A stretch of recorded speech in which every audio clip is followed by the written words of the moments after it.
Hola, hola, muy buenas noches. Acá estamos en otro lunes de trastienda.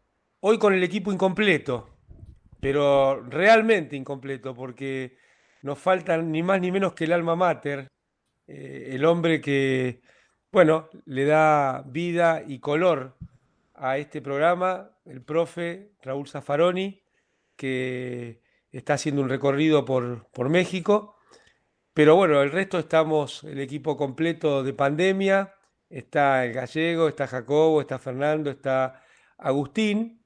Y hoy tenemos, como siempre, un día muy especial con dos amigos de la casa, con dos amigos del pueblo argentino, para aventurarse en esto que, como siempre dice Raúl, tan organizado, con tantos productores que van diseñando el marketing y el guión de este programa, o mejor dicho, haciendo política a la antigua, con el corazón, las ideas, el conocimiento y las convicciones. Así que hoy se aventuran ni más ni menos que nuevamente Jorge Rashid, como decía antes, un verdadero amigo de la casa, un sanitarista, un tipo que, bueno, está en este momento trabajando en el gobierno de la provincia, pero más importante que todo eso, un compañero con una historia, con una tradición y con un compromiso, no con el área que él más domina, sino con la política, un político integral, un cuadro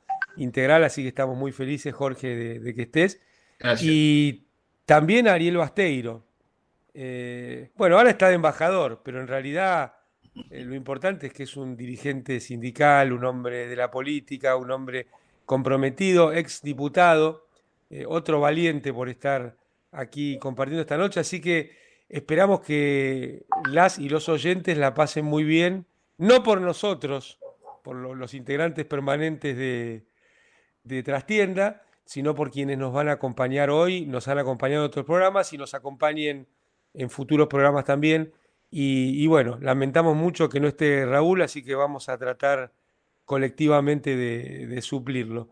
Ariel en estos momentos se está moviendo hacia Tiahuanaco, ahora le vamos a pedir que nos cuente, pero primero, Jorge, ¿cómo estás viviendo este tema de sería, bueno, la prensa hegemónica diría de los precios? Yo creo que es mucho más que los precios, es la estructura socioeconómica de Argentina y cómo juegan las corporaciones y cómo intenta jugar el gobierno en este tema, ¿no? ¿Cómo estás viendo lo que pasó estas dos últimas semanas, te diría? Mira, Amado, bueno, un abrazo grande para todos, queridos compañeros, hermanos, y Ariel también, por supuesto, otro amigo que lo tenemos de embajador ahí.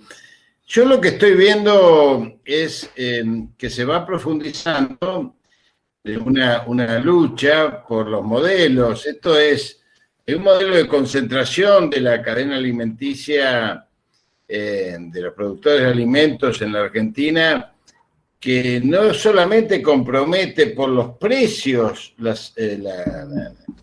mesa de los argentinos, sino que además, y esto hay que decirlo, compromete la salud de los argentinos. Ya que esto es una desviación profesional mía, hablemos, hablemos de que durante la época del macrismo había leches al 10%, Amado, Agustín. Esto, esto parece, vos lo contás en una novela, ¿viste? Y parece ciencia ficción, pero vos ibas al supermercado y encontrabas leches al 10%, o sea, diluidas En el por país de las vacas. de Mastellone, claro, para poder ofrecer entonces un precio más barato, y vos decías al 10, al 50 o al... Esto es una barbaridad, es indigno, es tan indigno como lo que después te voy a contar de mis recorridas por la provincia, cuando veo las colas de 3 y 4 cuadras en las madrugadas de los trabajadores para entrar a los country, a la ¿Cómo? intemperie. Es una vergüenza, El es otro una día, el falta de otro día te respeto a leía, la humanidad. Esto es sí. indigno. Bueno, en los alimentos, en la pregunta concreta tuya, yo lo que estoy viendo es que por primera vez tenemos un eje que convoca al conjunto del movimiento nacional y popular. y acá quiero ser preciso porque digo que por primera vez, no porque no hayamos tenido ejes antes, lo digo porque fueron ejes sectoriales. Cuando hablamos de la justicia, por ejemplo, esto no convoca a nuestros compatriotas de Ingeniero Bullo de Cuartel Quinto de Moreno. ¿Me explico? Esto lo quiero decir con todo énfasis, porque en realidad pasa muy lejos de ellos. Ellos van a trabajar 10, 12 horas, vuelven a sus casas y ven a sus chicos tomando mate cocido el día 25 porque ya se le hizo largo el mes, y esto no tiene, ¿te imaginas? Nosotros a veces decimos, qué batalla que estamos dando con la justicia. Sí, claro, desde el punto de vista del Estado, desde el punto de vista de la política es una batalla importante, pero está muy lejos de nuestro pueblo. Bueno, esta es una batalla, para cerrar tu pregunta, Amado, y reflexionar juntos. Creo que es de una batalla que de alguna manera convoca al conjunto del movimiento nacional y popular, cuya expresión electoral es el Frente de Todos, pero que agrupa 20 partidos, agrupa CGT, movimientos sociales, agrupaciones políticas, derechos humanos, es decir, es una suma de complejidades que en esto encuentra un eje común, y esto me parece muy importante para fortalecerlo. Bueno, comparto que es central y justo esta semana se conmemora un nuevo año del 54% del triunfo de Cristina. Y esto que estás diciendo me parece que se resumiría muy bien en la frase que ella usó en Sinceramente, que las medidas tienen que ser económicas, políticas y simbólicas. Así es. Me parece que, como vos decís, hemos encontrado un eje que reúne estas tres cuestiones, ¿no? El impacto económico que viene teniendo la inflación que puso en marcha Macri desde el mismo año 2016 y que hoy tenemos una inercia monstruosa, que lamentablemente el gobierno aún no le ha encontrado la vuelta. En lo político, un eje aglutinante de la dirigencia nacional y popular, y en lo simbólico, la posibilidad del pueblo de empujar y hacerse carne de que hay un gobierno que lo está defendiendo, ¿no? Entonces, me parece que es muy bueno cómo lo estás planteando, y bueno, ahora ya la pelota está rodando, porque Roberto Feletti se vio obligado a sacar una resolución. Él intentó un diálogo, un acuerdo, que también es un tema para analizar, ¿no? Cuando se llama tanto al diálogo, quién es el sujeto que está del otro lado en ese supuesto diálogo, porque el diálogo es como el tango de a dos, al menos puede ser de a más también, más en estos tiempos modernos. Eh, y bueno, ahora la resolución está y hay que ver cómo se involucra la dirigencia política y el pueblo y la dirigencia sindical, diría también. ¿Tenés algo de esto? Sí, claro, porque en realidad esto que estamos charlando, Amado, y compañeros, Groman, Agustín, Ariel, la verdad es que esto lleva a un plano superior de la política, Amado, esta charla. Porque cuando vos tomás una medida de este tipo, cuando tomamos el Gobierno Nacional y Popular una medida de este tipo, nos lleva a un plano superior de la política, y que lo hemos charlado mucho con ustedes, contigo, que es el tema de cómo se defienden las medidas del Estado, desde los gabinetes, desde las leyes, desde las instituciones o desde la comunidad organizada. Y es ahí, me parece, donde apunta tu pregunta, digamos, ¿no? Bueno, yo personalmente creo que esto se resuelve en el marco de la comunidad organizada, donde los movimientos sociales y la CGT juegan un rol, porque eso también tiene que ver con la defensa del salario. El precio tiene que ver con la defensa del salario. No tengas duda. Porque la acumulación que han hecho las cadenas alimenticias, esas 7 o 8 cadenas que concentran prácticamente el 70% del mercado, indudablemente se han apropiado de todas las IFE y los ATP que el gobierno implementó durante la época pandémica. O sea, cada vez que hubo una ampliación obviamente una ampliación de derechos que tenía que ver con mayor dinero en la mesa de los argentinos, era apropiada por estas cadenas que ganaron 3.000 o 2.000 millones de pesos justamente. Bueno, esto pasó en todo el mundo, no solamente en la Argentina, estamos viendo que ha pasado en todo el mundo, Y la inflación también pasó en todo el mundo, justamente por este tipo de situación, me parece. Yo no me meto demasiado en la economía, aunque Feletti y vos me han enseñado muchísimo, pero la verdad es que me parece que la comunidad organizada, ese eje de poder, esa institución que Perón decía que era la que vencía al proceso demoliberal burgués, así lo expresó la comunidad organizada, que te llama a votar cada 2 años y te transforma en testigo de la historia por 2 años y te hace votar un menú que vos no elegiste, a ser protagonista los 365 días al año. Bueno, este me parece que es un desafío del Frente de Todos y del Gobierno Nacional y Popular.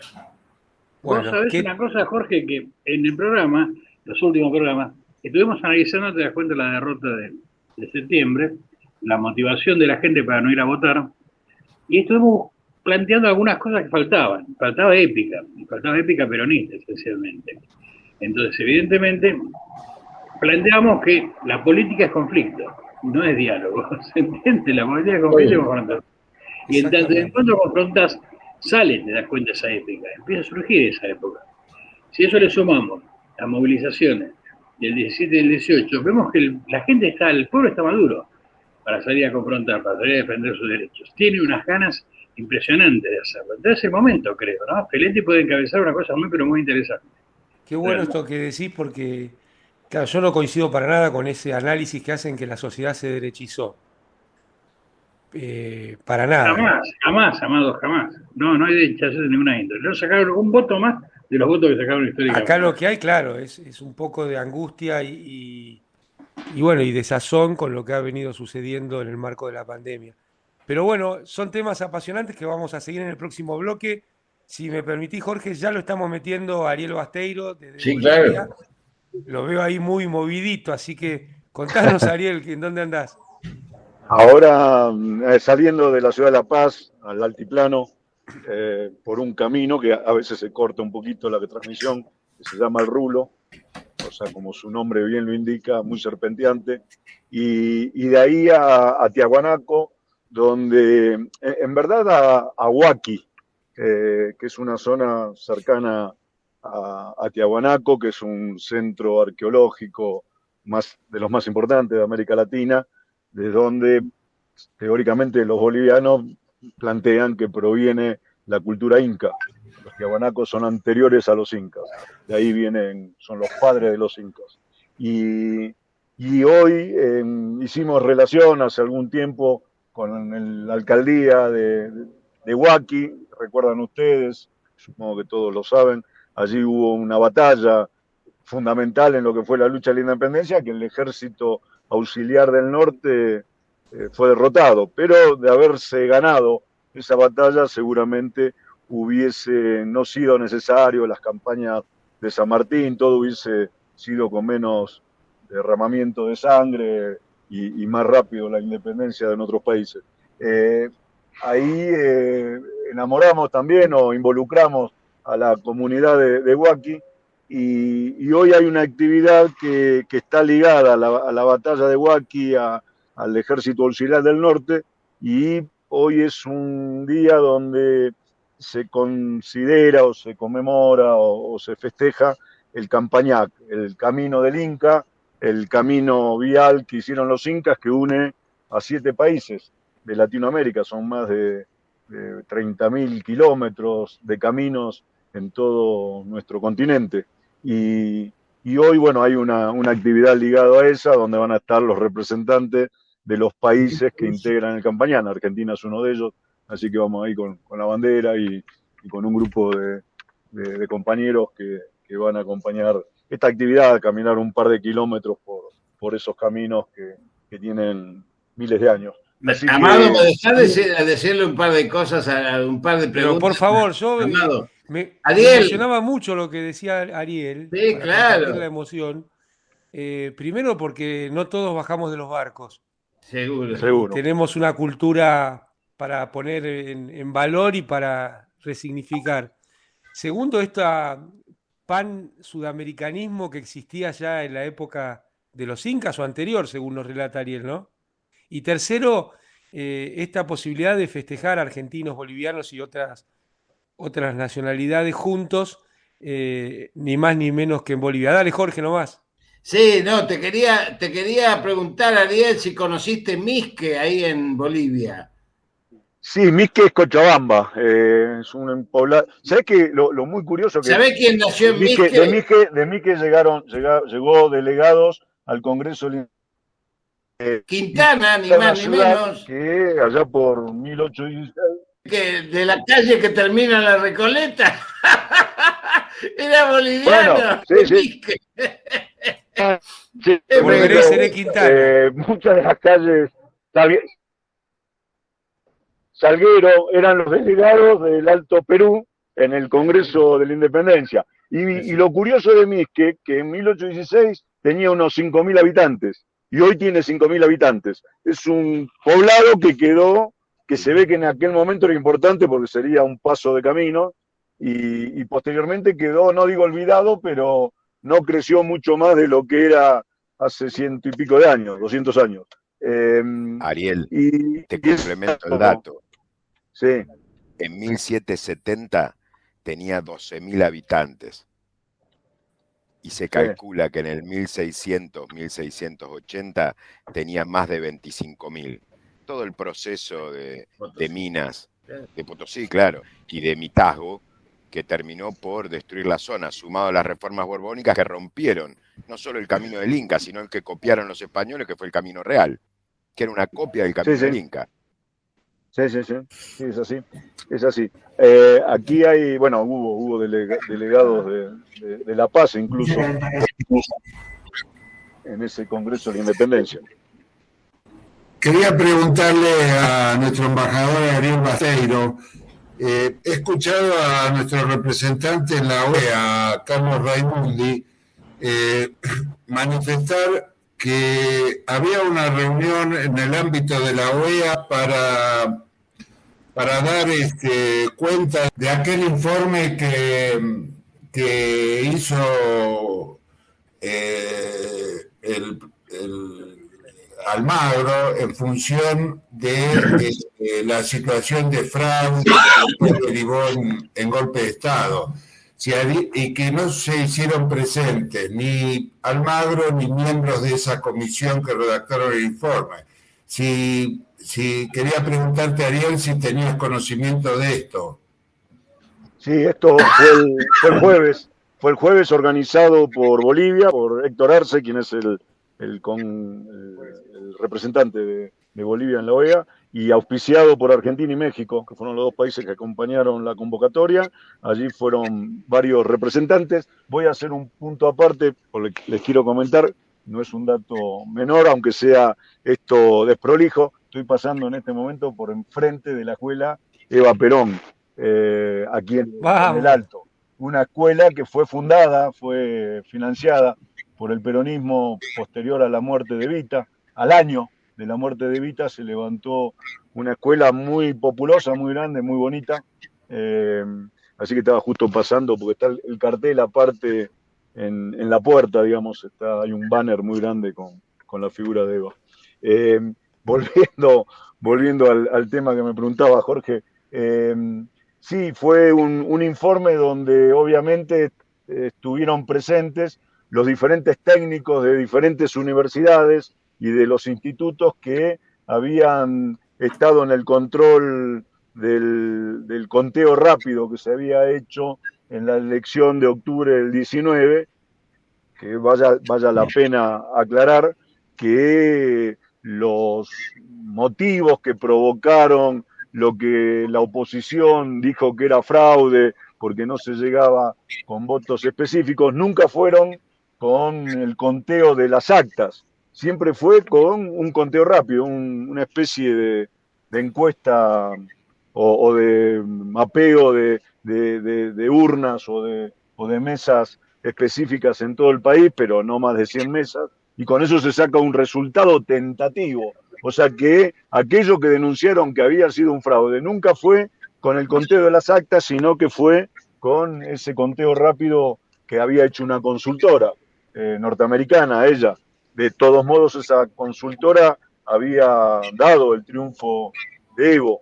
Y obviamente esta semana en la OEA, en Nueva York, en Washington, habían planteado específicamente los números como habían sido, contaron toda la situación y mostrando esa característica o esa actitud que los caracteriza, la cobardía, ni el secretario para cuestiones democráticas de América Latina dentro de la OEA, ni el propio Almagro quisieron participar y dieron por cerrado, acá algunos diarios de derecha lo pusieron en primera plana, una carta desistiendo del convite y diciendo que para la OEA era un caso cerrado el proceso electoral en Bolivia del 2019.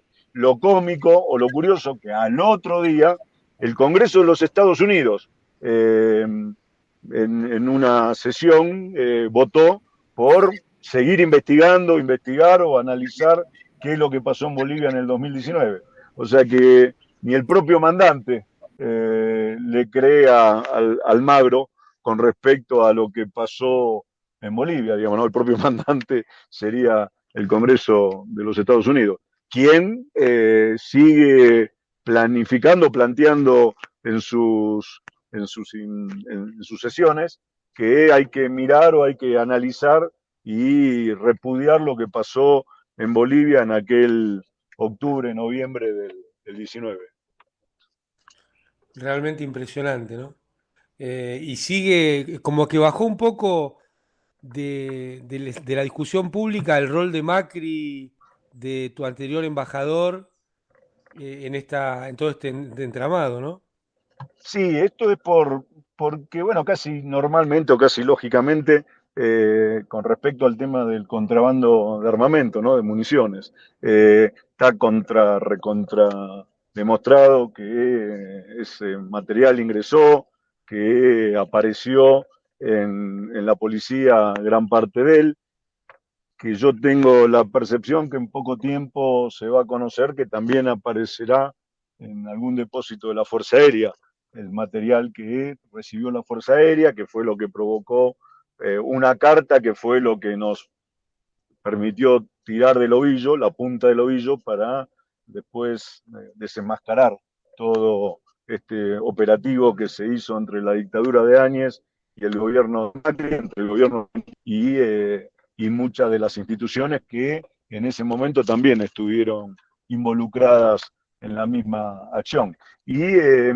Pero lo lógico es lo que pasa siempre, se presentaron todas las pruebas, ahora la justicia en Argentina tendrá que empezar a convocar, a imputar o a llamar a declarar a los que figuran como responsables, que están imputados como actores fundamentales de esta operación. Y en Bolivia también ya hay una causa abierta por parte de la Fiscalía, pero supongo que esta semana, la semana que viene, el propio gobierno se va a involucrar y va a denunciar al propio Macri.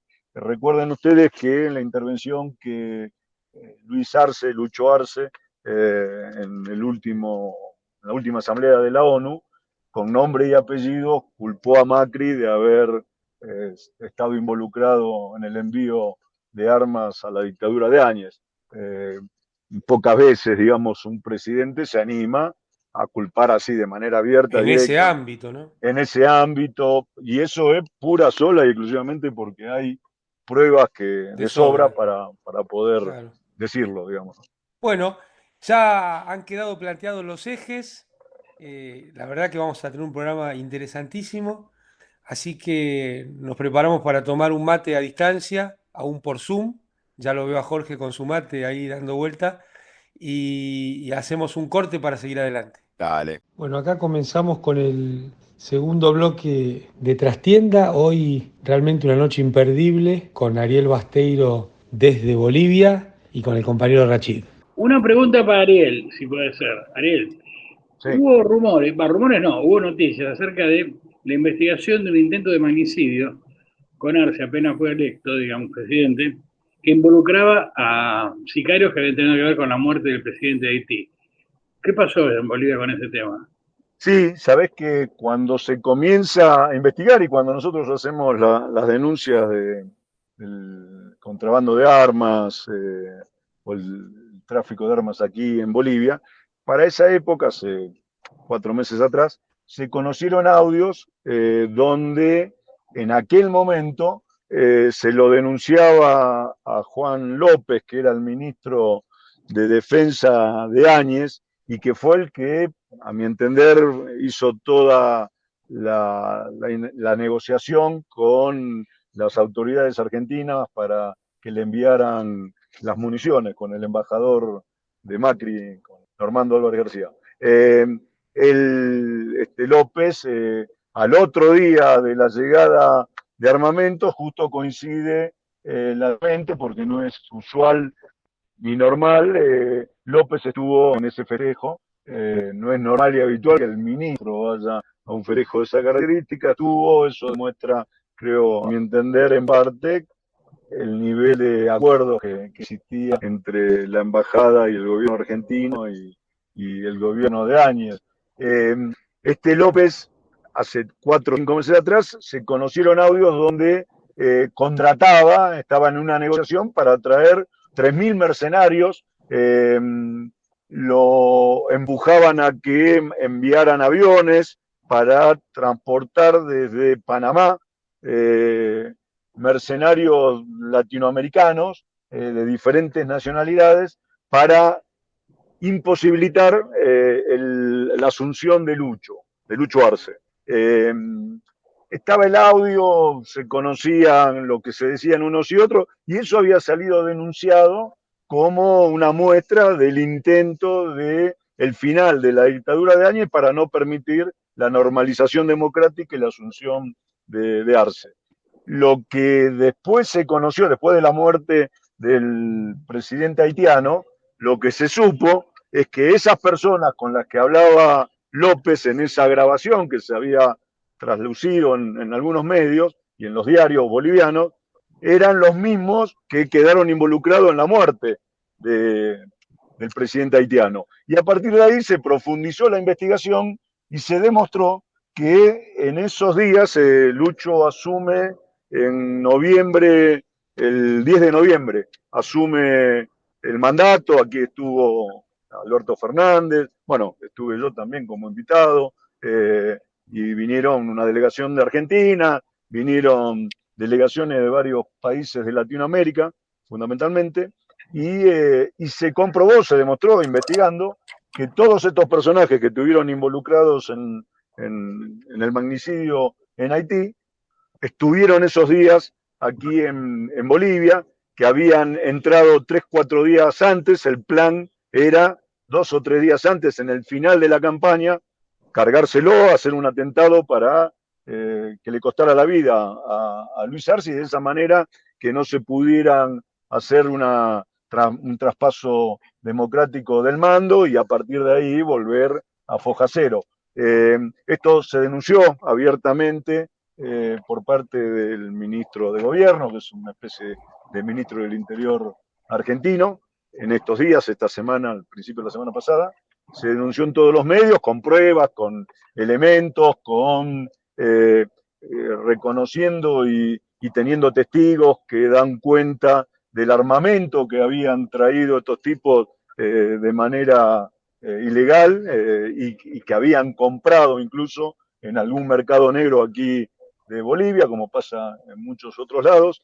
Esto se denunció y obviamente lo que suele suceder, la oposición lo niega o lo desacredita, dice que es una operación del MAS para fortalecerse y evitar o despejar la atención hacia otro tema, toda vez que la semana pasada hubo paros cívicos ante la negativa de la oposición de una ley que, aunque resulte sorpresivo que no se quiera tratar, al final terminó cayéndose, que es una ley de blanqueo, el hecho para evitar el ingreso de dinero ilegal. Se llama la ley de contralegitimación de ganancias. Es una ley para no permitir el dinero, la utilización de dinero negro.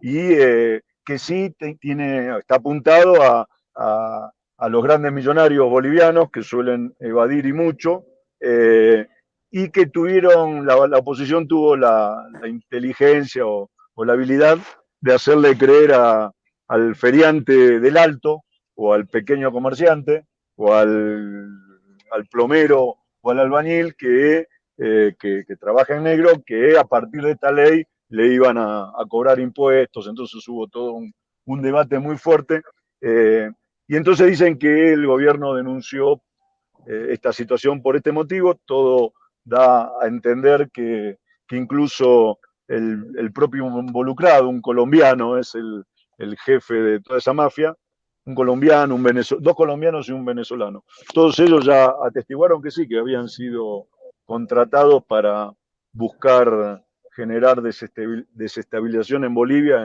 en octubre y noviembre del 2019. Realmente muy, muy impactante, ¿no?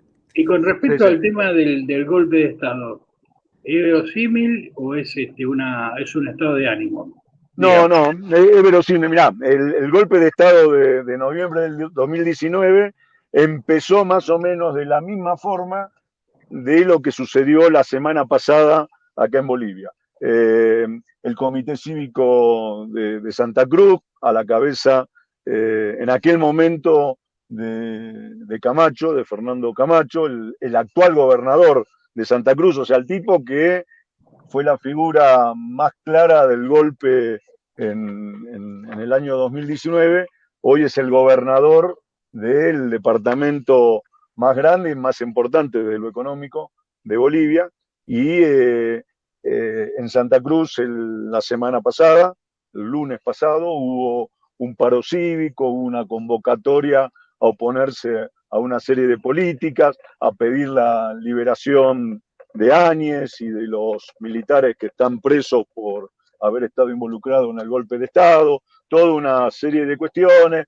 También hubo algún conato ahí en Cochabamba, una movida en Cochabamba con el mismo objetivo.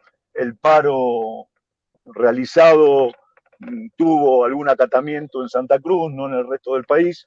Eso bajó un poco la intención o la potencialidad que pudo haber tenido lo que el propio Camacho en declaraciones dijo, que iban a ir por la caída del gobierno. Lo dijo abiertamente la semana pasada, ¿no? Que este gobierno se tenía que ir. Entonces, las denuncias que se hacen desde el oficialismo tienen bastante asidero, tienen bastante argumentos para poder decirlo. Lo importante, a diferencia de lo que pasó en el 2019, que un poco cuando empezó esta trata de mística que puede haber para no haber llevado a todos los votantes que tendrían que haber votado en la elección de septiembre, en nuestra elección, ¿no? En la primaria nuestra.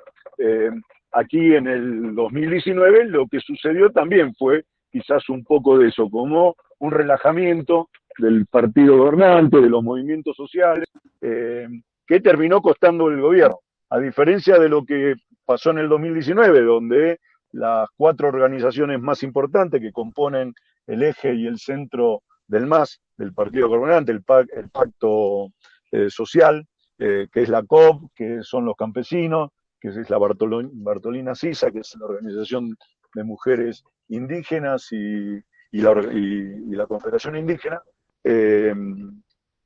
A diferencia de lo del 19, esta semana, también, principio de semana, hicieron un gran acto, un impresionante acto, donde estuvieron todas sus referencias, donde hubo gran cantidad de militancia, un acto en un lugar cerrado, pero con más de 6.000, 7.000 personas, 8.000 personas, y todas las organizaciones sociales se comprometieron a defender la democracia, a defender al gobierno de Luis Arce, a denunciar el intento de desestabilización por parte de la derecha, con lo cual... Ariel, un poco ahí todo lo que estabas nombrando, de todos estos, digamos, militantes del golpe, que pretenden defender el golpe de Estado y la dictadura que hubo de parte de Áñez en Bolivia, se asemeja bastante al esfuerzo de parte del Poder Judicial argentino por no investigar y por encubrir las acciones de Macri y sus funcionarios durante los 4 años tan oscuros para nuestro país, ¿no?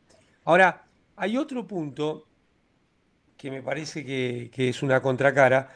Bolivia fue una sociedad que integró a sus sectores a partir de la República Plurinacional o el Estado Plurinacional, no la República.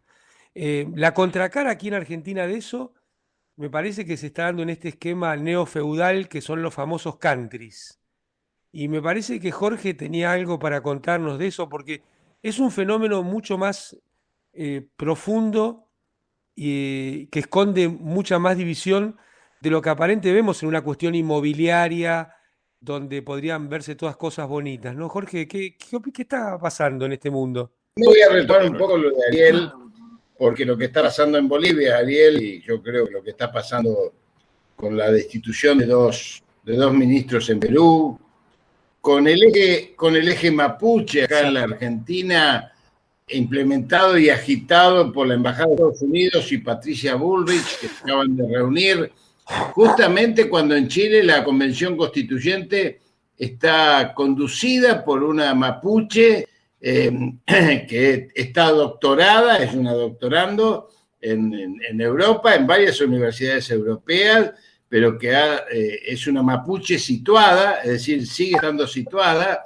no es una mapuche cooptada, y tanto es así que el diario La Nación, y ahora voy a los country, saca que ¿qué hubiese dicho Perón? Se olvida La Nación que Perón era tehuelche, ¿no? Que era hijo de Juana Sosa, tehuelche, que son una de las etnias mapuches de nuestro sur. Así que todo esto está en el marco del diseño estratégico de los Estados Unidos para América Latina, que está tratando de defender su patio trasero frente al viraje que en el mundo se está produciendo hacia el oriente y donde Estados Unidos está perdiendo muchas batallas que no las vamos a hablar hoy.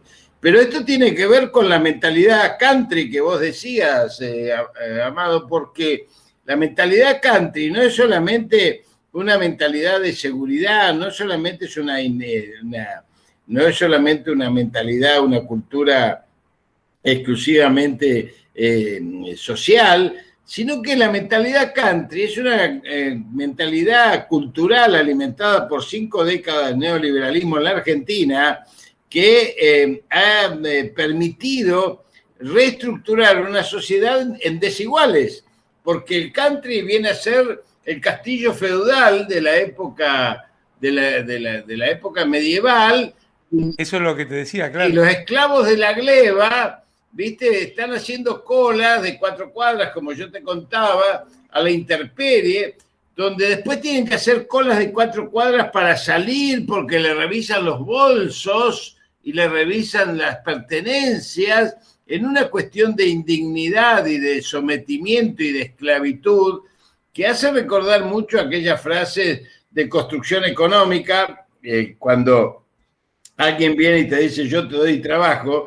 No, el trabajo no me lo das vos, yo te doy el trabajo y vos me lo tenés que pagar. Pero vos me sacás la plusvalía. Claro, por eso te decía, es una construcción. Esto yo lo pongo en imagen cuando digo si alguien tiene un árbol que vale 1.000 pesos y vengo yo carpintero y te transformo en 4 mesas que vale 4.000 pesos cada una, bueno, ¿quién le está dando trabajo a quién? Yo te estoy dando la ganancia. Esto es lo que los economistas, o el mismo el marxismo también explica, obviamente, y también Perón en el círculo virtuoso de la economía. Bueno, esta sociedad de los country, para cerrar esta pregunta tuya, a mí me parece que es la sociedad estratificada de la cultura racista, xenófoba y discriminatoria que ha influido fuertemente en la cultura individualista, egoísta y meritocrática de la Argentina, que por suerte en la pandemia, que ha destruido el concepto del Estado mínimo al servicio del capital privado y ha rejerarquizado los estados como ordenadores sociales, en el plano social ha influido para que la solidaridad social activa vuelva a ser convocada. Y me parece, como lo decíamos al principio, que el tema de los precios puede ser algo que convoque a ir derribando estos muros que pretenden levantar justamente la hegemonía neoliberal, cultural, económica, financiera, estatal, en la Argentina en un estado colonizado, que si después de querer hablamos de la colonización, que es un tema no menor. Pero sí, aprovechando los dos invitados de lujo que estamos compartiendo con la audiencia de Radio Madres, en momentos donde la palabra de Eve cobra una significación muy especial, ¿no? Porque realmente es uno de los pocos espacios, personas, figuras que está alzando la voz contra el Fondo Monetario y es una de las formas centrales de colonización. Recordemos que Perón, cuando declara la independencia económica de Argentina ya por el 47, 9 de julio del 47, uno de los dos ejes era el tema de la deuda, que él había logrado desendeudarse, ¿no? Porque tanto que se habla del daño que le ha hecho al peronismo a la Argentina el discurso dominante, que le importa muy poco lo que le pasa a nuestro pueblo, los dos momentos de desendeudamiento fueron Perón y Néstor y Cristina. Y el rechazo de Perón, son de endeudamiento. El rechazo de Perón en el 51, los acuerdos de Bretton Woods y la formación del Fondo Monetario. Ese rechazo fue el único país de Latinoamérica en producirlo en ese momento. Recordemos para las y los oyentes que Argentina, bueno, el Fondo Monetario comienza a funcionar en la posguerra, se funda en el 44, empieza a funcionar en el 46, pero Argentina no entró recién en el 56 con la Revolución Fusiladora de la mano de Raúl Prebisch, ¿no? Esos tan recordados economistas importantes que, bueno, habría que ver cuál fue su verdadero rol histórico en las relaciones coloniales de nuestro país, porque los prestigios se construyen de una forma bastante singular en la Argentina. Pero vos nombrabas el rol de la política exterior de Estados Unidos, y sin, digamos, ponerle ningún adjetivo, parece evidente que Bolivia ha sido un epicentro o un lugar donde han tratado de poner el eje de esta política exterior, ¿no? ¿Qué piensas, Ariel y Jorge, de este momento donde parecía que los golpes tradicionales no iban a suceder nunca más y sí sucedieron? Mirá, yo lo que te digo es esto, el otro día leía, yo no sé si ustedes lo leyeron, que Stephen Bannon rechazó dos convocatorias del Capitolio. Stephen Bannon, todos sabemos quién es el hombre que fue, digamos, jefe de campaña de Bolsonaro, fue uno de los creadores del Grupo de Lima para destruir el UNASUR, fue el que creó la Escuela Movimiento en Italia para la formación de los militantes de la derecha, de la ultraderecha, fue el que fortaleció todas las derechas europeas e incluso apoyó el posicionamiento del primer ministro austríaco, un joven bastante nazi, y apoyando a Le Pen y la Liga del Norte italiana. Este es el personaje, él en sí no es tan importante como quienes lo respaldan.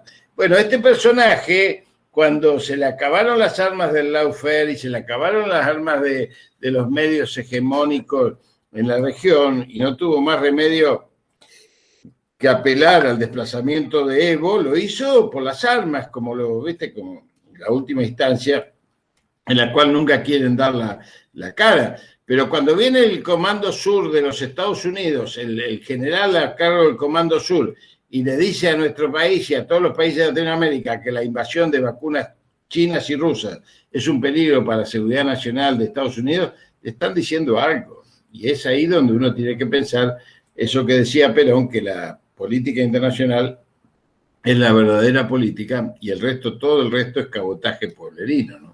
Y fíjate lo que se cruza en esto que traes, ¿no? Porque muchas veces se piensa la política solamente en términos de las discusiones entre los dirigentes o de las posiciones de los dirigentes, pero vos hablaste de la vacuna, que ha tenido un rol geopolítico, te diría, preponderante en esta etapa, ¿no? Incluso de declaraciones de un presidente con mucha experiencia y presentado como un moderado, como es el caso de Biden, que tuvo adjetivos hacia el presidente ruso, realmente no se escuchaban, te diría que desde el principio de la Guerra Fría, no desde el final. Pero también pasa lo mismo en el mundo de las comunicaciones, con el 5G. Y ahí me parece que Argentina tiene una posición bastante vacilante, ¿no?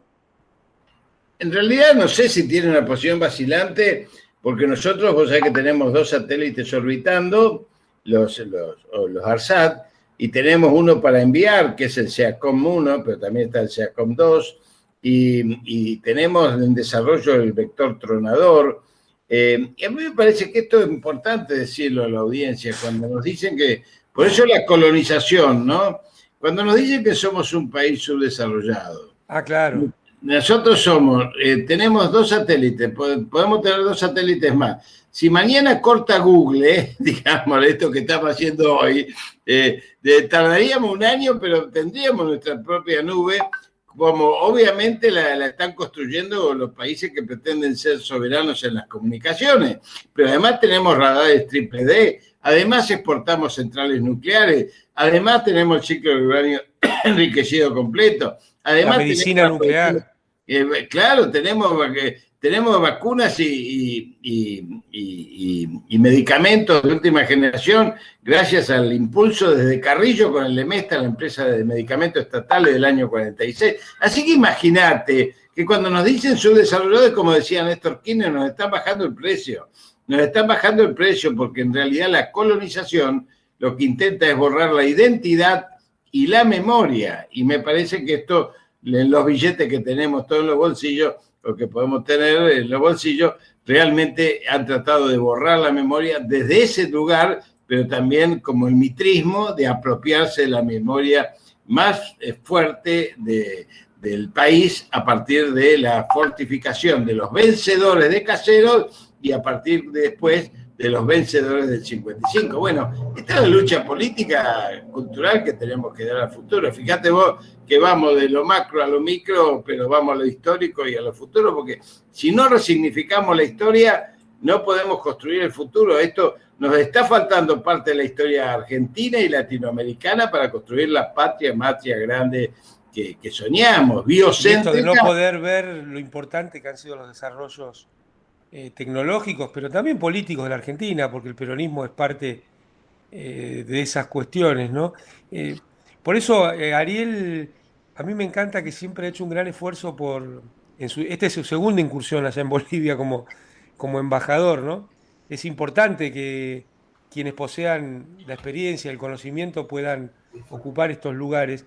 Y él siempre ha hecho un esfuerzo muy grande por hacer estas celebraciones de las cuestiones que tenemos en común en nuestra historia, porque eso borra la idea de algún sector de Argentina de mirar al boliviano como una cuestión subalterna. Y no, muy por el contrario, somos par y parte de lo mismo.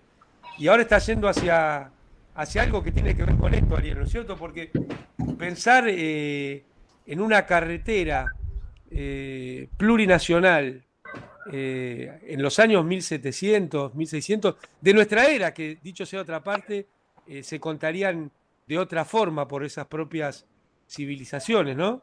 Estoy saliendo de la ciudad, entonces la conexión ya no es tan buena. Bien, como decís, pero, Amado, somos parte de eso. Esta Bolivia no tiene nada de diferente en la cuestión cultural, fundamentalmente. Quizás acá está más arraigado, es más fuerte, pero lo que es el norte argentino, caracterizada, quizás Bolivia lo que tuvo es la capacidad de defenderla o de protegerla, las tradiciones culturales, ¿no? Que es lo que puede ser la media del norte argentino, pero somos parte de un mismo proyecto, eso cada vez está más claro. Y también, lo que vale la pena destacar, poder también tiene para hacia nuestros pueblos también un proyecto semejante. Las políticas que atacan a nuestro pueblo, la misma política que atacan a la Argentina, que atacan a Bolivia, Perú. El plan siempre del poder, del imperialismo, es el mismo. Dividirnos y tratar de combatir cada vez que hay un gobierno que mire a los intereses del pueblo, ¿no? Y no de las grandes empresas. Esto está pasando en Argentina, está pasando aquí en Bolivia, está pasando en Perú y está pasando en cada uno de los lugares donde quizás estemos en condiciones de volver a tener gobiernos como lo que se conoció como la década ganada, ¿no? Gobiernos populares con presidentes que se parecen a su pueblo. Entonces, ahí hay un plan específico y las consecuencias son también parecidas en cada uno de nuestros países. Tratar de desestabilizarnos económicamente, políticamente, para obviamente implementar los planes del poder. La historia de la patria grande se Sí, cruza más sí, de lo que la historia oficial argentina pretende mostrar. Y hacemos un corte para seguir adelante. Bueno, acá estamos continuando después de tomar unos mates a distancia con el programa, hoy sin Raúl. La verdad que lamentamos mucho que no esté. Se lo está perdiendo él porque entre Ariel y Jorge están desgranando unos temas realmente muy, muy importantes que tienen que ver con la coyuntura, pero mirada, me parece, en lo estratégico, en lo histórico y también en cómo pensar que el va y futuro, viene. ¿no? Así que te iba a pedir, Jacobo, si querés Sí, participar. yo Amado, quería retomar el tema que empezaron a tratar con Jorge sobre banderas, medidas de lucha, acciones concretas que engloben al conjunto. Me pareció que el tema de los precios, como ustedes lo plantearon, podría tener esa épica, porque abarca globalmente a todos los sectores populares y aparte cómo reaccionó la oposición, manifestando que no iba a controlar precios en donde habría municipios del PRO o habría gobernadores del PRO. Entonces me parece que es una medida de estas que no abundan, que puedan englobar una construcción, por un lado, de resistencia colonialista, por otro lado, de participación y movilización de los sectores populares. Le quería preguntar a Ariel Basteiro también sobre esto, porque lo que nos faltan son medidas, banderas que puedan englobar a un conjunto donde se pueda construir un colectivo en función de apoyo a estas medidas. Entonces quería, por un lado, formular la idea, ¿qué otras medidas, si las tenemos, si las hemos pensado, podrían englobar esta épica, ¿no? Primero, la medida de control de precios, de evitar que los monopolios, por lo cual es más que lógico y justo la instrumentación de ganancias exorbitantes en cada uno de los rubros que explotan y que exploran. Con lo cual me parece necesario, imprescindible este tipo de políticas. Había habido algún éxito con lo que eran precios cuidados. Yo creo que hoy hace falta llevar esto a instancias superiores con control de precios e incluso que la amenaza que el propio Feletti, digo amenaza, advertencia, mejor dicho, que para que no se confunda y malinterprete y después nos digan que andamos haciendo persecución, pero la sugerencia de Feletti de poner un mercado abasto, un mercado central cada 200.000 habitantes, creo que también serían socios constituidos. Hay toda una red de mercados populares en prácticamente todos los barrios, cada 3 o 4 cuadras tenés mercados populares y la venta directa del productor a la gente. Y creo que eso busca y ayuda a hacer el control de precios, con lo cual son cuestiones que creo que hay que instrumentar rápido. Muy bien, vamos entonces a preguntarle a Jorge, ¿no? ¿Cómo ve esto acá en la Argentina? No como médico, sino como político. ¿Qué otras cuestiones podemos ver como hombre de la política y del frente de todos y con compromiso con lo popular podrían ser empujadas? Es decir, hubo una medida que fue el tema del decreto sobre comunicaciones que fue frenada judicialmente, pero esta tiene otra encarnadura. Claro, yo lo que digo es, a mí me parece, ustedes saben que, por ejemplo, nosotros en tema salud estamos discutiendo el Sistema Nacional Integrado nuevo, lo que estamos, hace muchos años, ¿no? Yo creo que cada política que se implementa desde el gobierno nacional y popular tiene la dificultad de encontrar un Estado colonizado. El Estado está colonizado.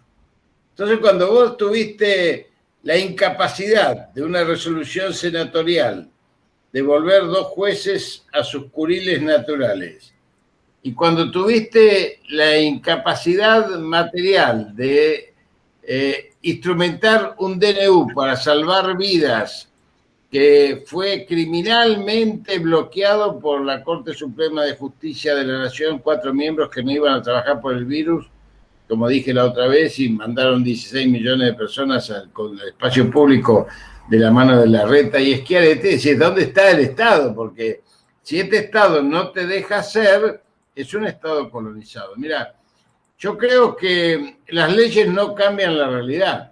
Lo que cambia la realidad es la movilización popular, que al ser retomada, como decíamos al principio, ha devuelto no solamente el ánimo a los compañeros y al pueblo de poder retomar parte de sus actividades y sus afectos, sino que además ha permitido, como dimos vuelta al 2x1 cuando la Corte se encaprichó por los delitos de lesa humanidad, ahora avanzar en la movilización popular hacia objetivos muy concretos, y esto es una sugerencia, debería ser aprovechado por el gobierno, porque el pueblo en la calle, el único sujeto que cambia la historia es el pueblo organizado, no hay otro.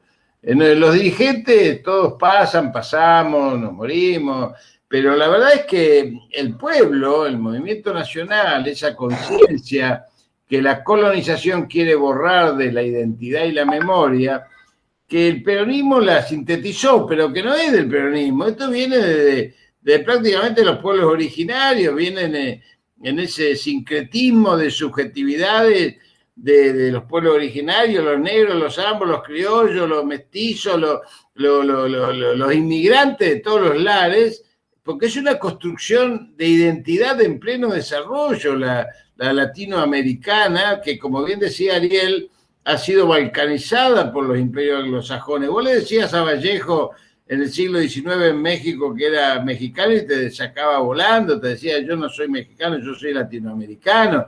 O le decías a Rodó con su arielismo en Uruguay, o a Manuel Ugarte, fundador del socialismo, a Mariátegui, a Milton en Brasil, a Rubén Martí, a Rubén Darío. La verdad es que a José Martí, a Rubén Darío, vos le decías eso, y la verdad es que nunca pensaron ellos en los países. Nosotros somos una unidad, así como tenemos que tener la unidad del Movimiento Nacional y Popular, que ha sido fragmentada por 50 años, insisto, de neoliberalismo, hace 2 siglos y medio que el imperio anglosajón impidió la constitución de lo que Artigas llamaba la Confederación y que obviamente tenía que ver con la Patria Grande, porque incluso la misma, como decía recién, no sé si era Jacobo, sobre el tema de Tucumán, y de Mis, que como hablábamos con Ariel, se fue escrita en quechua, aymara y guaraní, y porque los pueblos hablaban esos idiomas, de la Patria Grande, y no fue de la Argentina la independencia, fue de las Provincias Unidas de Sudamérica. Entonces está todo por hacer, nosotros tenemos que refundar la patria grande latinoamericana en un concepto biocéntrico que hoy lo está expresando el Papa con mucha profundidad, que a mí me encanta la recuperación, yo no soy religioso, pero me encanta, adhiero a la profundidad ética y por eso está siendo combativo. El Papa el 17 de octubre convocó a los movimientos populares de todo el mundo y les expresó con claridad, primero, su agradecimiento por dejarlos participar en las luchas y segundo, diciéndole que era necesario terminar de empujar a la humanidad hacia el abismo y empezar a ir a construir las periferias que han sido excluidas del diseño actual de la acumulación de poder.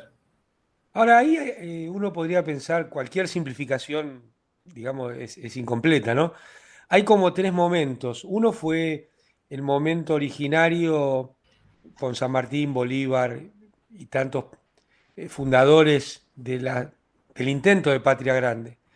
Y más allá de estos autores que vos nombrabas, tal vez de principios del siglo XX o fines del XIX, la generación del 90, otro momento singular fue la posguerra, en particular con la presencia de Perón en Argentina, pero también lo que estaba pasando en Brasil, con Vargas.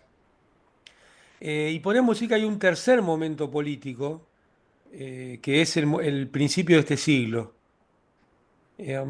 Uno podría ver que hubo un intento del sistema establecido de poder global, del gran tablero, como llama Brzezinski, de influencia en la política interna de nuestros países, para debilitar ese intento, eh, diríamos en la segunda década de este siglo.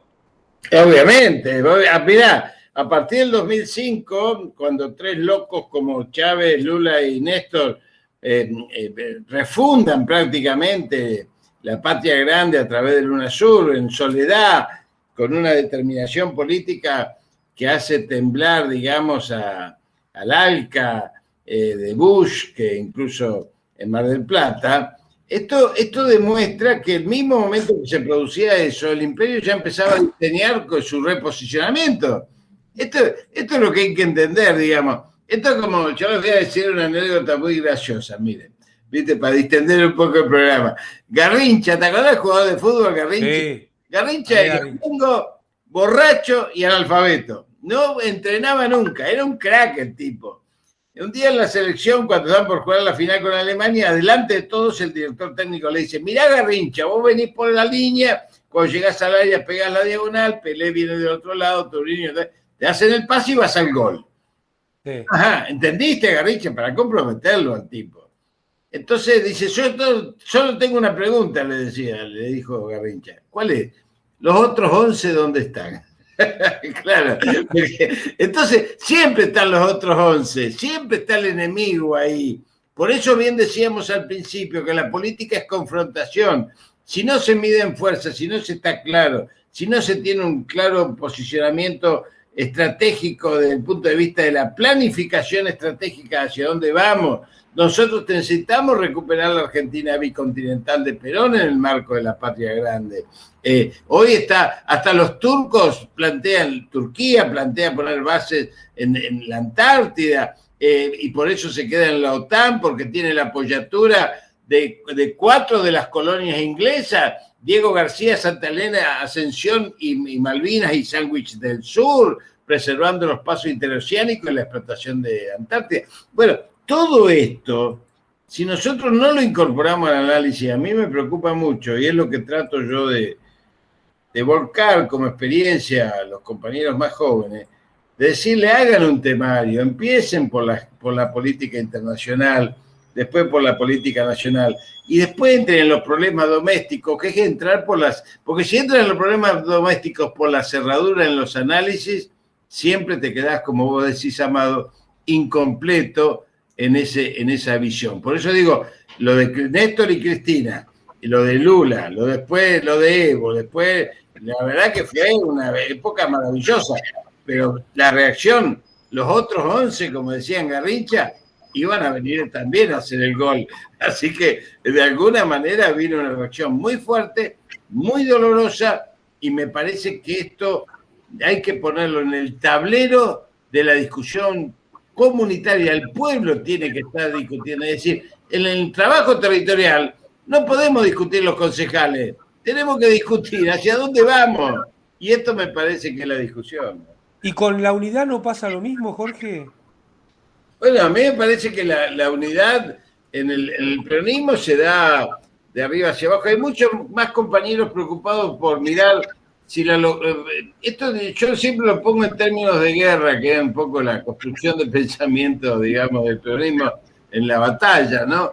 Fíjate vos, si vos estás en la trinchera peleando, entonces empezás a matar los tipos de la logística porque te dieron de comer bien, en vez de disparar contra el enemigo que está enfrente tratando de atacarte. O decir: mira, la caballería no salió, bueno, entonces voy a atacar a lo de la caballería porque nos manda la infantería al frente. Bueno, en la política pasa lo mismo, la unidad se construye contra quienes logran identificar claramente al enemigo, y los que avanzan, y los que se quedan.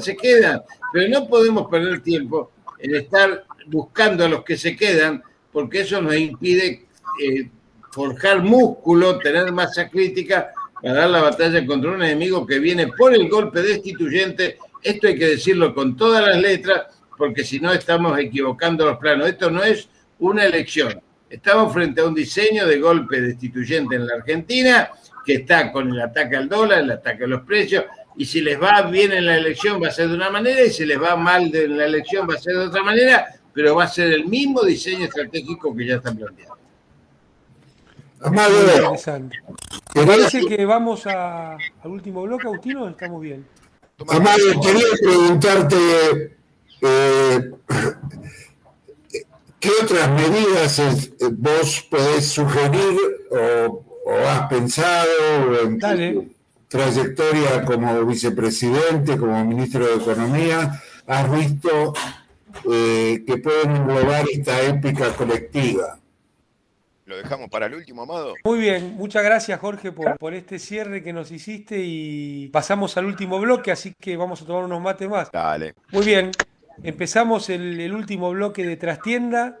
Le vamos a pedir a Ariel Basteiro, el embajador argentino en Bolivia, pero sobre todo el compañero, militante comprometido, que nos dé un saludo porque ya está subiendo muy alto ahí en las alturas. En un recorrido que está haciendo, así que Ariel, si querés saludarnos. Sí, no, por las dudas que al final no me pueda comunicar, estoy ya llegando a Tiahuanaco y a esta actividad que conté al principio, y fundamentalmente dejar un saludo a toda la audiencia, a ustedes obviamente, y más que interesante todo lo que venía escuchando sobre los procesos políticos que vivieron nuestros pueblos en los últimos 200 años, coincidiendo con lo que decía Jorge Rashid, más allá de esa etapa de la década del 40-50, donde hubo gobiernos populares, gobiernos como los de Perón, que comenzaron a instrumentar políticas para incluir a los que hasta ese momento no estaban incluidos dentro de las sociedades, que eran los trabajadores, los indígenas, la revolución del 52 acá en Bolivia, Vargas en Brasil, como bien se marcó. Creo que hubo un periodo particular, porque esa década del 40-50 no se dieron en los mismos tiempos en todos los lugares. Así es. Fue uno atrás de otro, coincidieron en poquito tiempo cada uno de ellos. Lo importante fue, creo yo, allá por la lucha de las independencias, donde hubo figuras, hombres, que coincidían con una visión y con principios, con proyectos comunes, y eso se dio allá por el 1800, 1810, 1820, 1825, hasta la independencia incluso de Bolivia. Ahí termina el proceso de emancipación de nuestros pueblos, y se volvió a dar con la coincidencia en tiempo y espacio de Lula, de Néstor, de Cristina, de Evo, de Chávez, de Correa, de Lugo, de todos los presidentes que hubo en Latinoamérica. Coincidieron en tiempo y espacio con mismos principios, con mismas ideas. Y creo que eso es lo que hay que buscar restablecer para nuestra América, porque restableciendo esta situación geopolítica regional, nos fortalecemos también internamente, políticamente. La suerte de nuestros pueblos no están separadas ni aisladas una del otro.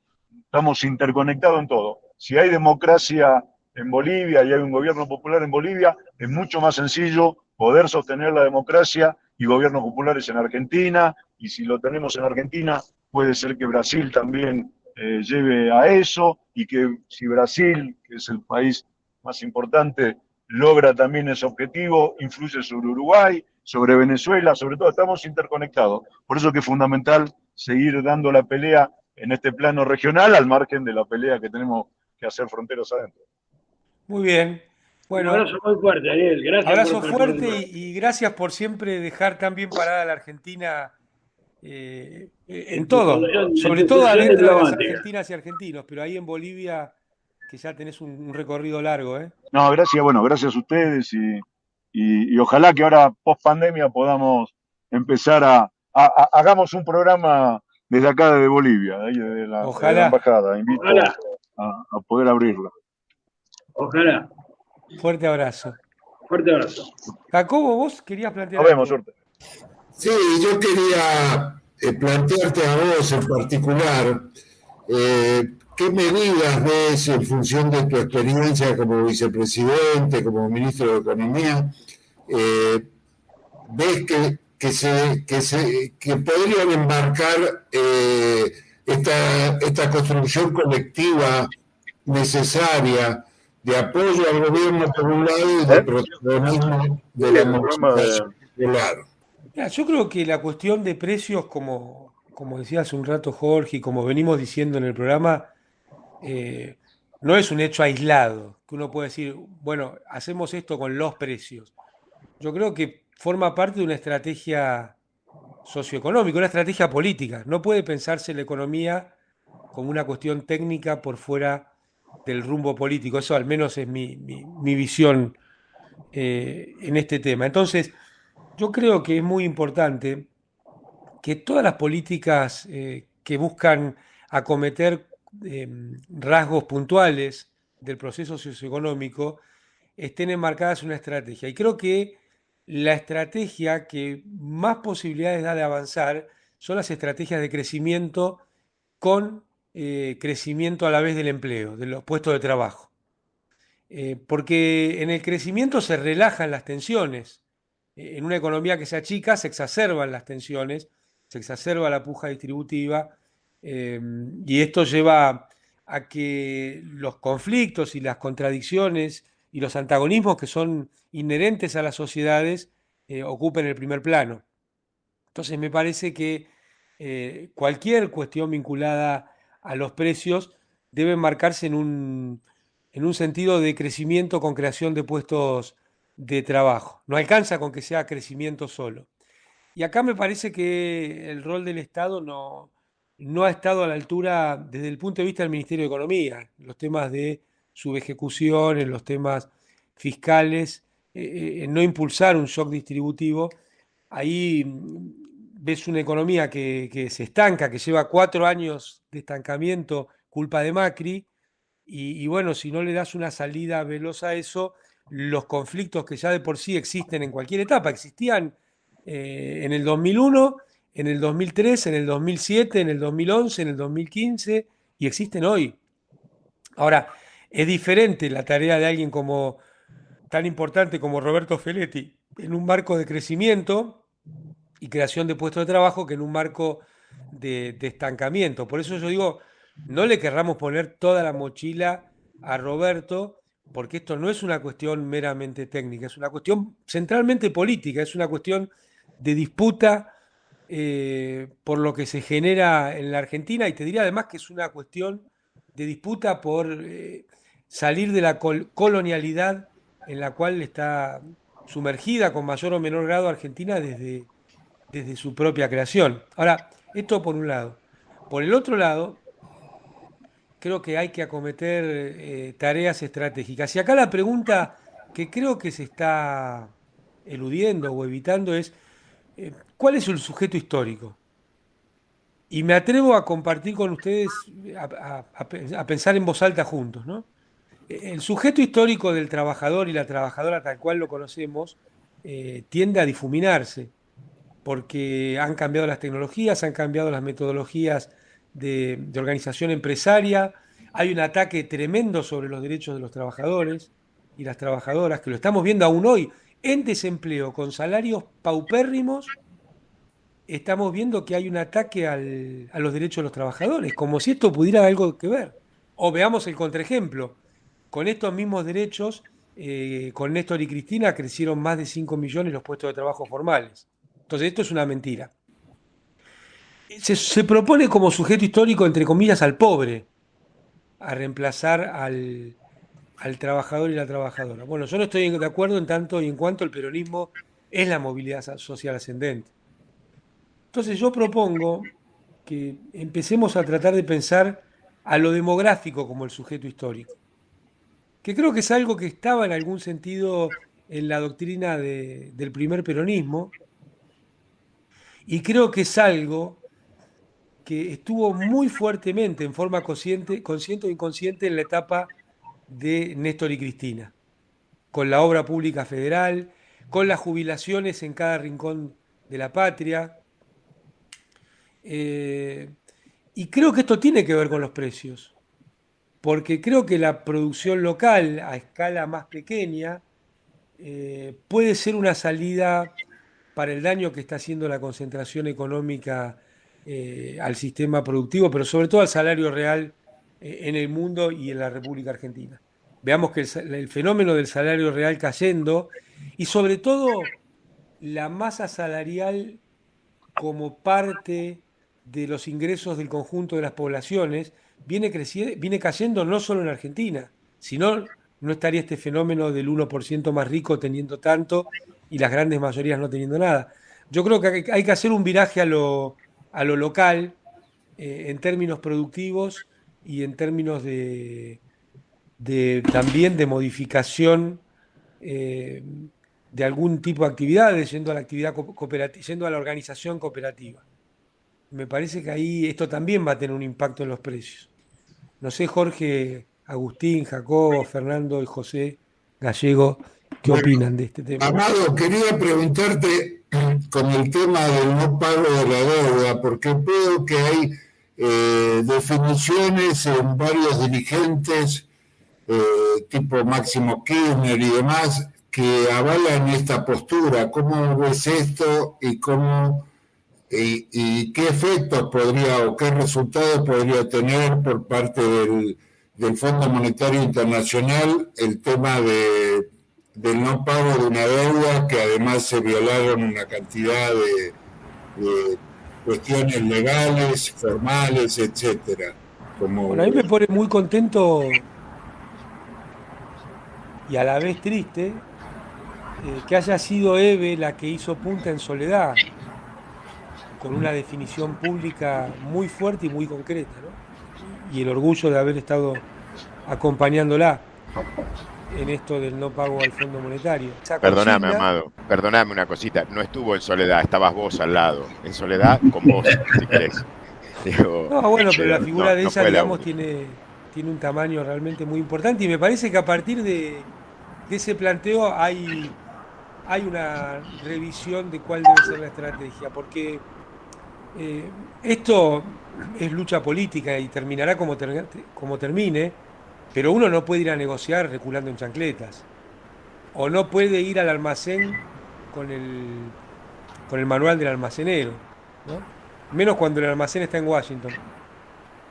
Mirá, Amado, si realmente hay un tema, como preguntaba Jacobo, digamos, que plantea la necesidad de más épica, o sea, vuelve a rescatar la épica, es sin duda alguna, te das cuenta de la discusión del no pago de la deuda. Esto no cabe ninguna duda. Es épico por sí mismo y además va a tener un fuerte apoyo popular, una fuerte repercusión popular, de los nuestros, básicamente, de los que verdaderamente nos interesan. Lo de la épica que marca el Gallego está buenísimo. Los viejos juglares helénicos cantaban las épicas. Bueno, el cantito de la cámpora de estas últimas 2 semanas tuvo que ver con eso.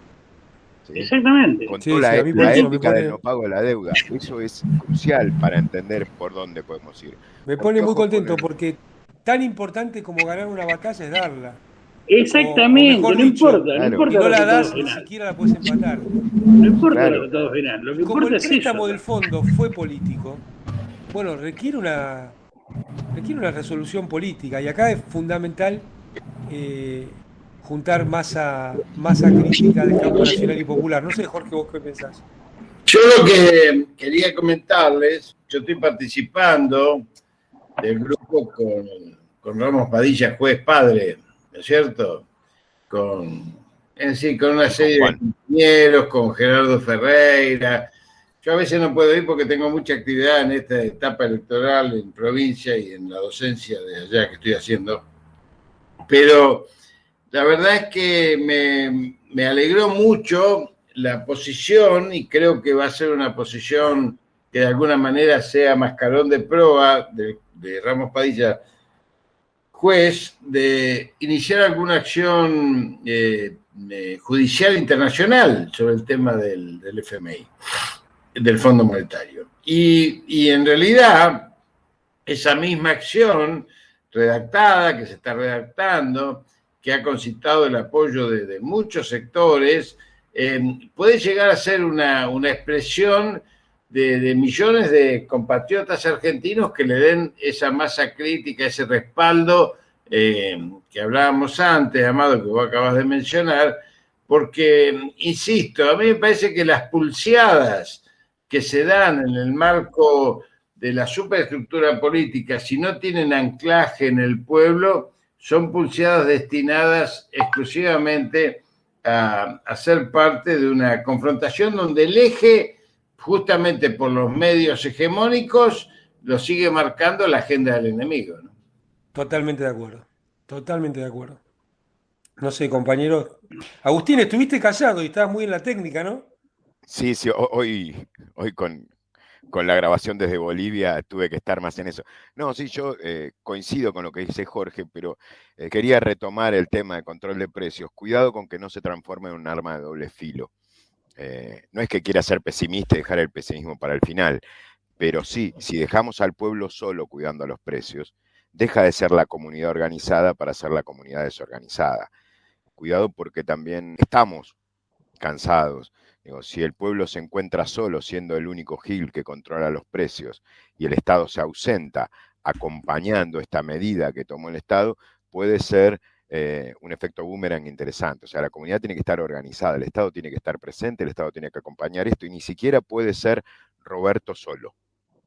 Eso estoy de acuerdo con vos, Agustín, no puede ser Roberto solo, pero no olvidemos que la medida de ponerlo a Roberto al frente de la Secretaría de Comercio Interior es una medida que tiene un fuerte significado político, que puso en marcha esta última etapa. Sí, la última etapa de este proceso, sin ningún lugar a duda. Yo lo marcaba por el hecho de no retroceder en chancletas de nuevo. Digo, no Amado, hay margen para otro Vicentín. Amado siempre hizo una especie de letanía que tiene Amado del shock distributivo, plantear la necesidad de un shock distributivo.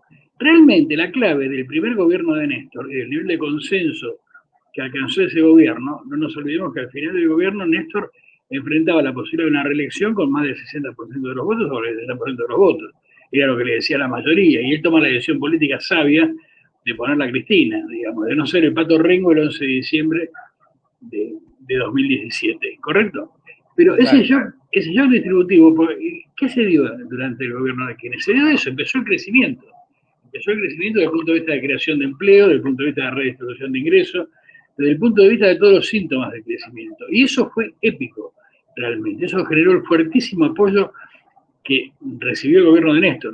Por supuesto, la ampliación de derechos, la actitud firme frente a lo que significaba la dictadura, el descuelgue de los cuadros, el discurso de la ESMA famoso donde pide perdón por parte del Estado argentino, pero además, fundamentalmente, el tema era que la economía empezó a andar y la plata empezó a caer en el bolsillo de los trabajadores de nuevo y empezó, digamos, a haber un leve indicio de ascenso vertical en la sociedad. La gente salía de la pobreza, salía del desempleo, te das cuenta, y empezaba a ganar un sueldo y empezaba a tener una vida distinta. Eso es fundamental. Eso es casi un clarinete sonando, te das cuenta, digamos, a todo volumen, llamándote a la batalla. O sea, una buena convocatoria. Y cuando digo clarinete no lo digo con ironía, lo digo, te das cuenta, en el más lato sentido de la palabra. Sí, comparto absolutamente, Gallego. Totalmente, ahora, Gallego. Insisto, pongo el eje en que lamentablemente no es el 2005 ni el 2007, ni las condiciones internacionales, ni la oposición es la misma. Ellos aprendieron de sus errores y tratan de no repetirlos. Nosotros a veces repetimos y a veces nos damos cuenta que la coyuntura no es igual, sí la estructura, pero ahí lo que hace falta es que el Estado esté codo a codo. No importa si se gana o se pierde la batalla, como pasó en el 2007 con la 125. El resultado de la 125 terminó siendo anecdótico. ¿Por qué? Porque siguió para conglomerar y ponerle un broche a todo esto que vos contabas, Gallego. Sirvió para que naciera el kirchnerismo. El kirchnerismo nace con la 125. Esto es así. Sin duda. Correctamente. Sí, sí. Entonces, lo importante ahí fue que el gobierno sostuvo la discusión y el conflicto. Lo sostuvo. Y permitió que se resuelva por los carriles institucionales, pero no abandonó su posición en ningún momento. Ahora, no nos olvidemos tampoco, Agustín, y es un dato muy importante tener en cuenta, que ese kirchnerismo que nace en 2008, porque en realidad la 125 fue en el 2008, que sufre una dura derrota en el 2009, te das cuenta, en la provincia de Buenos Aires, porque pierde nada menos que Néstor Kirchner, que era una lista de diputados, a manos de un desconocido de la política, un personaje casi te diría bizarro, como el Corrado de Narváez. Es lo que permite que Cristina saque el 54% de los votos desde el 2011, en la fórmula en la que acompañó justamente a Amado. Amado y Cristina sacaron el 54% de los votos, no nos olvidemos de eso.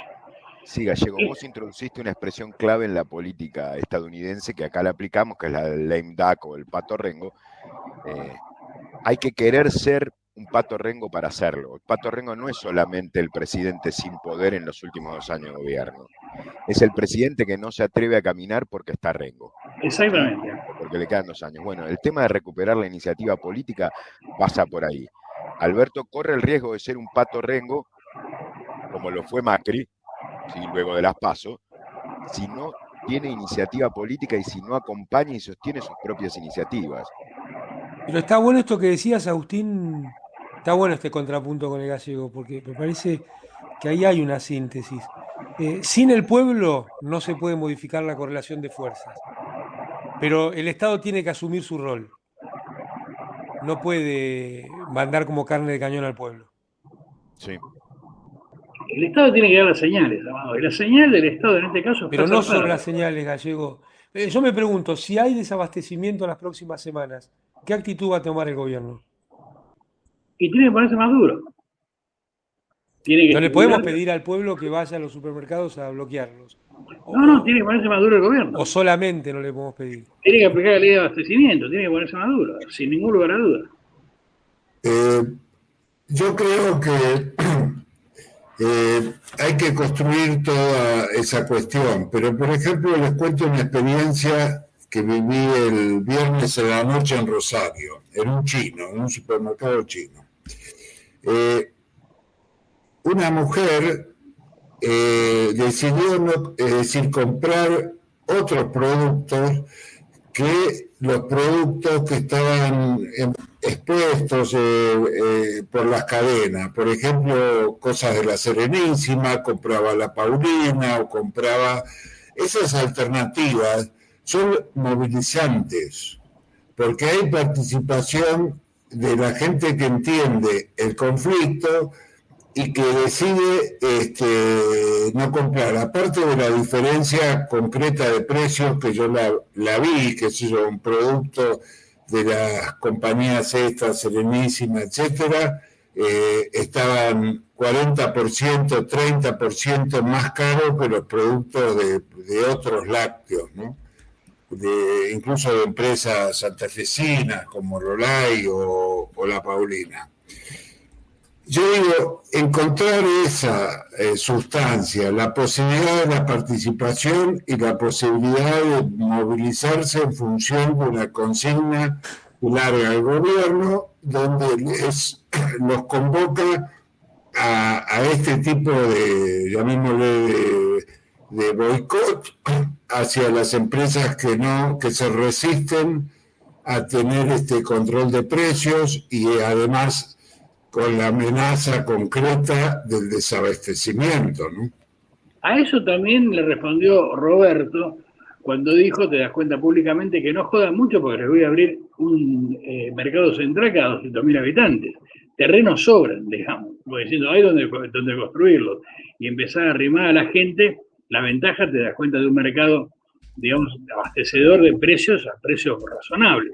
Se puede comercializar los productos, las marcas de las empresas que adhieren, digamos, al control de precios, y además los productos del campo directamente, con costos, digamos, importantemente menor. A esto me refiero. Entonces, hay una respuesta también del Estado. Es una respuesta que todavía no se efectivizó en la práctica, pero sin ser una amenaza, te das cuenta, es una advertencia. Este es el tema. No estamos solos ni estamos mancos. ¿Se entiende? Eso es lo bueno. Esas son las señales buenas. Tenemos que ver cómo sigue acá en las próximas semanas y si es importante, además de la ley de desabastecimiento, en este contexto, la ley de góndolas. Cuando la ley de góndolas, no se la pensó para esto.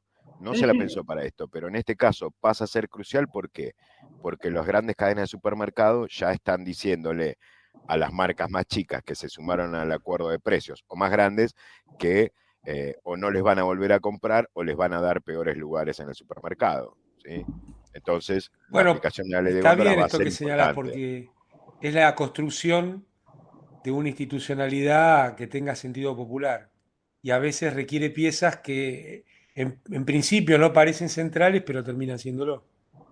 Exactamente, muy bien, Amado. Es un rompecabezas que se arma, te das cuenta, digamos, con bastante trabajo. Un rompecabezas que requiere, te das cuenta, de cierta capacidad artesanal para ser armado. Claro. Tenemos que tener en cuenta que es un rompecabezas. Porque nosotros vivimos en un rompecabezas laberíntico armado por el neoliberalismo. Exactamente.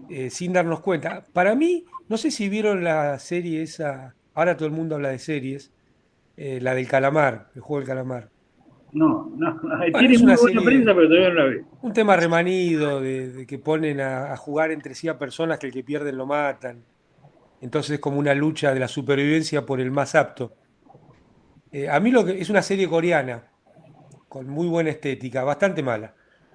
Pero a mí lo que me dejó pensando son dos cosas que me parece que quedan muy patentes como novedad respecto a los juegos de este tipo que tienen larga data en la literatura y en el cine. Eh, por un lado, que pone en evidencia que quienes van a participar de ese juego van porque están desesperados por no tener lugar en la sociedad urbana del capitalismo. Y en Corea esto es tremendo. Hay varias películas que tienen como tema subyacente esta situación. Pero el otro tema que a mí me encantó, que bordea la serie, es que siempre te moves en un sistema de reglas.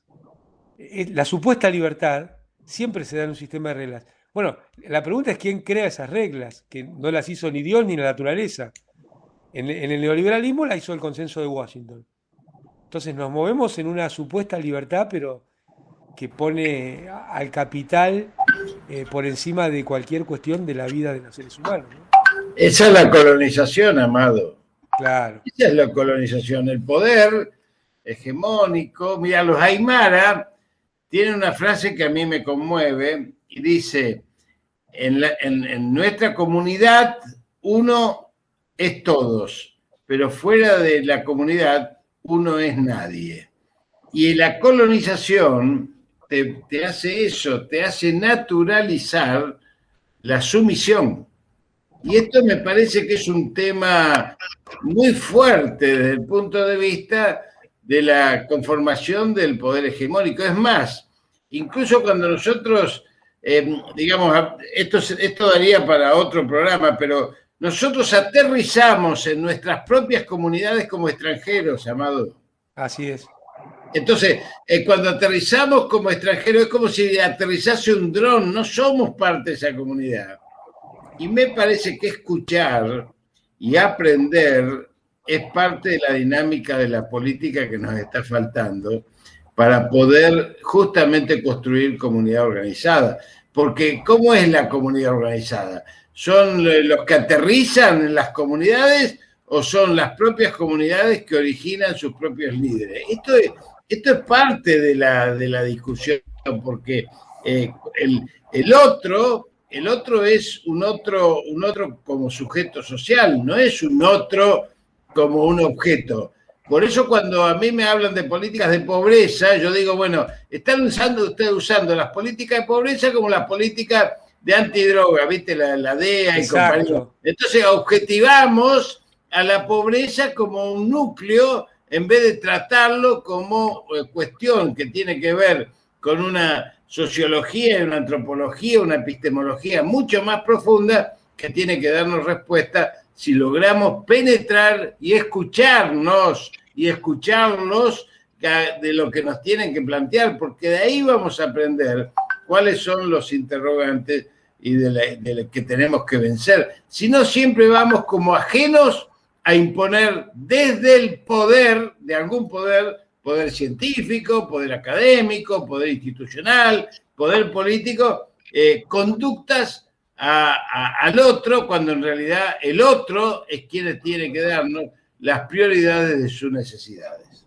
Claro, y terminamos nunca hablando de la riqueza, siempre es la pobreza. Exactamente. Claro, siempre hablamos de la distribución de la pobreza y no de la distribución de la riqueza. Con lo que vos decías, amado el juego Calamar, a mí me pasó, yo tampoco soy religioso, Jorge, pero fui a un colegio salesiano de chico. Y a los 13 años fui a misionar a las comunidades mapuches en el sur. Y compartíamos juegos con los chicos de las comunidades mapuches. ¿Nosotros qué le enseñábamos? El juego más capitalista que puede haber, el juego de la silla, que es una versión light del juego de calamar, una versión suave, ¿sí? Es el interés compartido versus el interés común. Sí. Hay 5 No daña el con cuerpo, sillas. pero daña el alma. Claro. Bueno, cuando nosotros les mostramos ese juego, los chicos de la comunidad mapuche se mostraban absolutamente sorprendidos. Y nos enseñaban los juegos de ellos, que era construir un círculo entre todos y cómo con ese círculo lograban cazar comunitariamente. Desde la propia lógica de los juegos nos van preformando y prefigurando cómo un interés compartido se transforma en un interés antagónico. Porque es tan fácil como juntar 4 sillas y que entren 5 culos, muchachos. Y para vos no hay lugar, se llama el juego. Se podría llamar. Claro. Y entender también que el mercado no es una entelequia, sino que también son personas que tienen intereses y que son individuos, porque siempre parece que el mercado es como una cosa, un abstracto, donde no sé, que se regula solo, se administra, no, son intereses personales que pujan contra intereses populares permanentemente. Así es, no viene de la naturaleza. Tal cual. Bueno, pero viste que se ha tratado de humanizar la economía como si fuera algo por fuera de las personas. Hay que calmar la economía, hay que sanar la economía, hay que curar la economía. Por eso hay que democratizar el poder y humanizar la política, que son dos cuestiones centrales de la descolonización, para volver a ser seres humanos en este mundo neoliberal, capitalista, brutal e inhumano que nos ha hecho naturalizar la muerte, por ejemplo, ¿no? La muerte por hambre, que es producto de la concentración de la riqueza, como vos decías recién. Así es. Y perdón, y que me parece importante también que en esto de por ahí la discusión de los precios y demás, se demuestre también la otra parte que es que no quiere y por qué no quiere, porque muchas veces queda solo una parte que dice, bueno, peleemos por esto y qué sé yo, y la otra parte no se expone y no muestra verdaderos intereses. Entonces parece que es o como una lucha que por ahí no es correcta, o tiene principios equivocados, o qué sé yo, porque la otra parte no se expone. Entonces habría que exponer también al otro lado y que demuestre el por qué no. ¿Por qué no? A ver, no se pueden controlar los precios, ¿por qué no se puede hacer esto? ¿Qué es lo que se quiere? ¿Por qué no? A ver, y que explicando eso quede claro para ambas partes por qué es importante. Así es, bueno, vamos llegando al final, la verdad que una noche hermosa. Lo único que faltó es que estuviera Raúl. Aprovecho para recomendar la lectura de un texto que escribió Raúl sobre la historia de las pandemias, o si las pandemias nos contaran la historia. Exactamente. Realmente vale mucho, mucho la pena verlo. Buenísimo, buenísimo, lo difundí por todos lados. Buenísimo, además con un ámbito de aire fresco, de ironía inteligente. Muy bien. Sí, sí. Eso por un lado, por otro agradecerle siempre a Eve este espacio en la Radio de las Madres, a Eve y a todas las madres, y agradecerle por la luz en la lucha popular que siempre arrojan, aún a veces a contramano de lo que parece que habría que hacer. Yo creo que si te parás siguiendo ese faro no te equivocás. Y como siempre hace Raúl, mandarle un saludo muy grande y un abrazo fraterno a las compañeras presas y presos políticos que aún hoy hay en la Argentina, a las y los perseguidos políticos por parte de este sistema judicial que imparte tanta injusticia, y a todas aquellas y aquellos que nos escuchen, un abrazo enorme, agradecerle a Jorge y al embajador Basteiro, aunque a él no le gustaría que le digamos así, por esta noche tan linda de reflexión, y convocarlos para encontrarnos el próximo lunes. Muchas gracias y a seguir con la lucha. Hasta el lunes, muy buena semana. Chao, Jorge, muchas gracias, Jorge. Gracias a ustedes, gracias. Un abrazo a todos, gracias.